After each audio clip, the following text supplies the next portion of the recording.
Foi há 60 anos e, de repente, percorrem o nosso espírito recordações sem fim dessas 6 décadas, que tocaram milhões de portugueses, sem que a maioria deles disso se tivesse dado conta, mudando Portugal.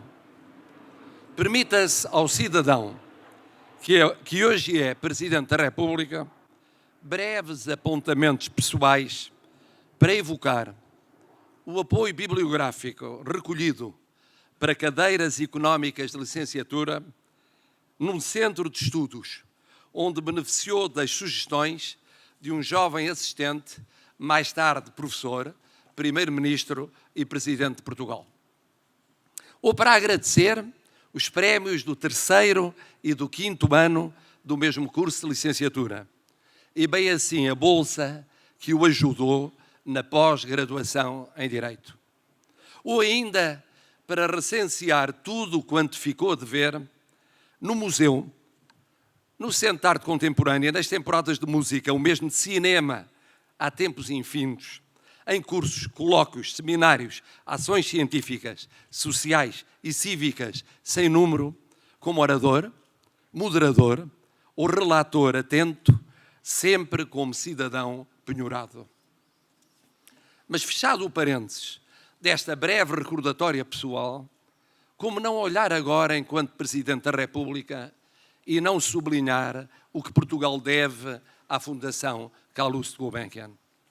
Primeiro, a Calouste Sarkis Gulbenkian e ao seu gênio de desbravador de novos mundos na energia, nos negócios internacionais, na sensibilidade cultural, no colecionismo artístico, na visão geoestratégica, na preocupação social. Tudo somado à generosa gratidão para com aqueles que o haviam acolhido no inferno da guerra. Depois, a José de Azeredo Perdigão, ao seu rasgo de prospectiva e à sua luta sem tréguas para que a Fundação a criar fosse, não só na forma, mas no conteúdo essencialmente portuguesa. Não deve o Presidente da República Portuguesa reacender esse debate criador, nem nele se envolver. Cumpre-lhe apenas dizer que o resultado final, em termos estatutários e de realidade, foi o melhor possível para Portugal. E por esse facto não pode ser maior o reconhecimento nacional. Azeredo Perdigão não esteve sozinho nessa faina, contando com colaborações decisivas, uma das quais do seu sucessor, António Ferrer Correia.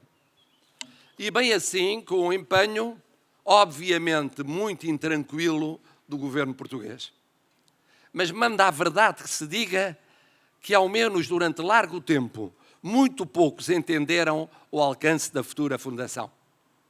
Nem mesmo Oliveira Salazar, desde sempre apreensivo com a causa da fundação nascente, teve a exata noção do que ela viria a significar, como demonstra a documentação inédita de 1955 acerca do processo genético em causa. Numa palavra, a ditadura não entendeu, em meados dos anos 50, o que estava a nascer. O Ministério da Cultura, que nem a Educação Nacional, nem o Secretariado Nacional da Informação posterior à saída de António Ferro, jamais poderiam ser. A abertura a novas gerações, expressões e áreas culturais que não cabiam na estreiteza do status quo. A compreensão de um quase Ministério da Ciência antes do tempo. O abrir de pistas educativas que só nos anos 70 encontrariam formalização a nível do Estado. Nada do que fica dito apaga nem a prossecução de objetivos internacionais, na Europa ou no mundo árabe, de onde iam provindo réditos fundamentais, e sobretudo quanto à diáspora arménia, verdadeiramente excepcional na sua resistência às vicissitudes mais penosas e mais injustas. Como não apaga o papel daqueles que conseguiram convencer de Gaulle e André Malraux a autorizarem a vinda para Portugal de parte importante do acervo do instituidor. O ponto é outro.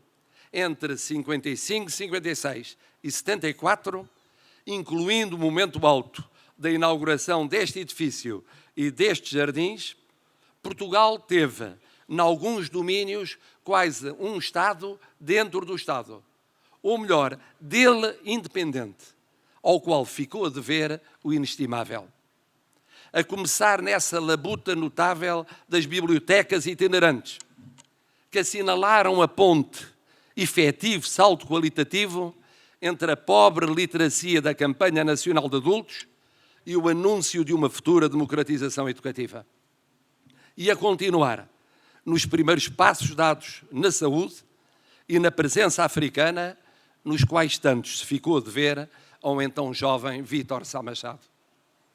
E a culminar nesse exemplar espaço de liberdade que a Fundação soube construir com talento e determinação, num contexto que a si próprio se qualificava de antiliberal, antidemocrático, antiparlamentar e antipartidário.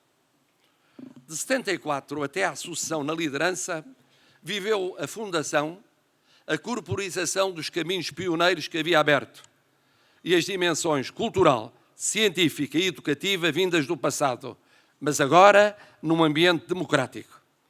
E onde até 1974 fora espaço de liberdade, afirmava-se agora como pilar da democracia, acolhendo mesmo simbolicamente as operações eleitorais nas primeiras votações livres e universais na sociedade portuguesa.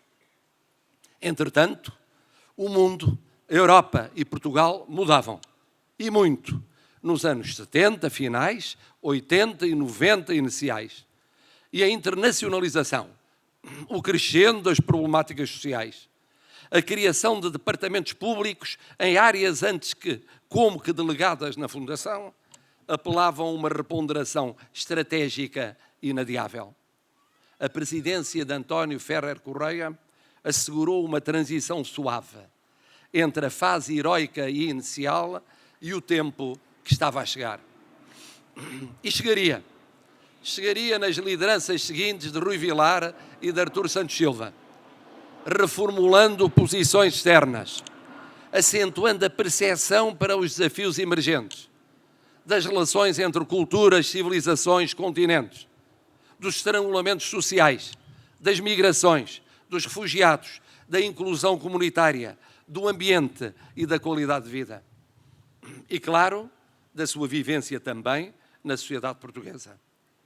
Neste percurso riquíssimo, que mereceu, ao cumprir-se o meio século, o eloquente retrato coordenado por António Barreto, tantas vezes deparamos com uma Gulbenkian protagonista de tomo nos negócios estrangeiros, na saúde, nos assuntos sociais, na igualdade, na promoção da justiça, no ambiente, no reequilíbrio do ordenamento do território, na qualidade de vida em geral, sem poder ou dever esquecer artes, letras, ciência e educação. 60 anos como fundação portuguesa, mas de vocação universal.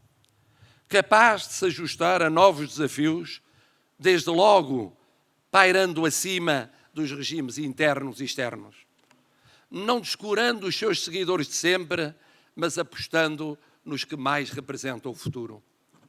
Dando esse sinal inequívoco ao premiar uma fundação, a Fundação Amazonas Sustentável, que é o exemplo de tudo o que é futuro.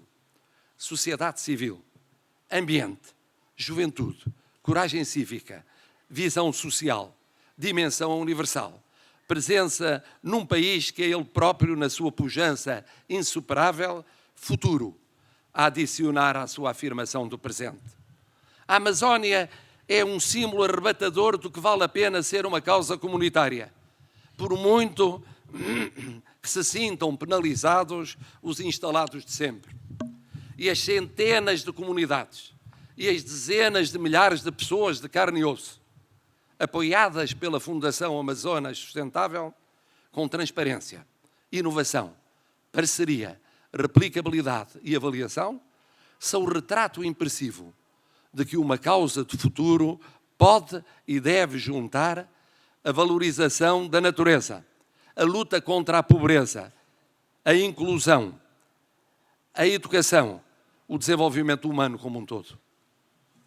O Presidente da República Portuguesa tem o dever estrito de, ao entregar este prémio, louvar a coerência, a consistência e a visão precursora da Fundação Calouste Gulbenkian, agradecer tudo quanto Portugal lhe deve e pedir-lhe que não envelheça, que não se acomode, que não olhe nunca demasiado para o passado, resista à tentação da legítima contemplação dos fastos dos 60 anos volvidos. O futuro é o seu horizonte, como era em 55, 56. Mais do que o era em 55, 56. Porque a liberdade e a democracia ampliam sempre os horizontes do futuro. A liberdade e a democracia que a Fundação Calouste Gulbenkian assumiu como compromisso de existência, sem desfalecimentos ou tergiversações. E por isso, depois do sublinhado da benemerência, do acento cultural de Santiago de Espada e da projeção ecuménica do infante Dom Henrique, é chegado o tempo do louvor à liberdade, traduzido na nunca tardia atribuição do título de membro honorário da Ordem da Liberdade, em nome de Portugal.